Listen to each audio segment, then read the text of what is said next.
தூய சிறுவிடை கோழிகள் எப்படி இருக்கும்னு யூடியூப்பில் சும்மா ஒரு 4 வீடியோ தேடி பார்த்தாலே போதும். 4 பேர் 4 விதமான கோழியை காட்டி 4மே தூய சிறுவிடை கோழிகள்னு விளக்கமும் கொடுத்துருப்பாங்க. உண்மையிலேயே தூய சிறுவிடை கோழிகள் எப்படி இருக்கும்னு தெரியுமா? முழு விளக்கத்தோட இந்த வீடியோவில் பார்க்கலாம் வாங்க.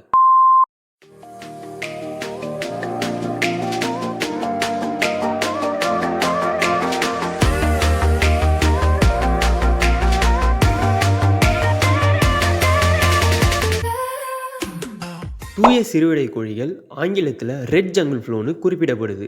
8000 வருஷத்துக்கு முன்னாடியே தூய சிறுவிடை கோழிகள் காடுகள்லேருந்து கொண்டு வரப்பட்டு முட்டை மற்றும் இறைச்சி தேவைக்காக வீடுகளில் வளர்க்கப்பட்டது. இன்னமும் வளர்க்கப்பட்டு வருது. தூய சிறுவிடை சேவல் பெட்டைன்னு ரெண்டுக்குமே ஒரே மாதிரி இருக்கக்கூடிய ஒரு சில அம்சங்களை பற்றி இப்போ பார்க்கலாம். முதல்ல வெள்ளைக்காது. கோழிகளோட காதுக்கு கீழே வெள்ளை நிறத்தில் திட்டு போன்ற அமைப்பு காணப்படும். அது தவிர கோழிகளோட உடம்புல வேற எங்கேயுமே வெள்ளை நிறம் இருக்காது. ரெண்டாவது, தூய சிறுவிடை கோழிகள் சாம்பல் நிற மெலிதான கால்களை கொண்டது. சிலர் அதை கருப்பு கால்னு சொல்லுவாங்க.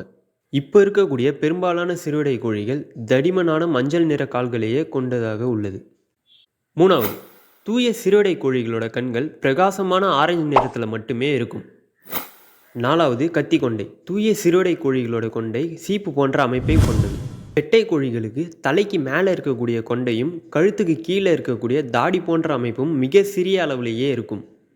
சேவலுக்கு கொண்டையும் தாடியும் சற்று பெரிய அளவில் இருக்கும். இது நாலுமே தூய சிறுவிடை சேவல் பெட்டை ரெண்டுக்குமே இருக்கக்கூடிய பொதுவான அம்சங்கள் ஆகும். தூய சிறுவிடை சேவல் அதிகபட்சம் 1.5 கிலோகிராம் எடையும், பெட்டை கோழிகள் அதிகபட்சம் 1 கிலோ எடை மட்டுமே வளரக்கூடியது. நம்ம தினசரி வாழ்க்கையில் பார்க்கக்கூடிய காக்கா, குருவி போன்ற அனைத்து வகையான பறவை இனங்களும் எப்படி தனித்துவமான நிறங்களில் காணப்படுதோ அதே மாதிரி தூய சிறுவிடை கோழிகளுக்கும் தனித்துவமான நிறம் உண்டு.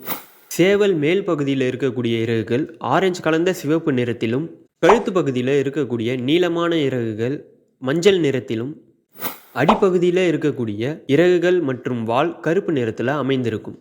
சேவல் இறகுகள் மேலே ஒளி வீசும்போது கருப்பு நிற இறகுகள் ஆழ்ந்த பச்சை நீல நிறத்தில் ஒளிரும். பெட்டை கோழிகள் ஒட்டுமொத்த நிறம் நடுத்தர பழுப்பு நிறமானது.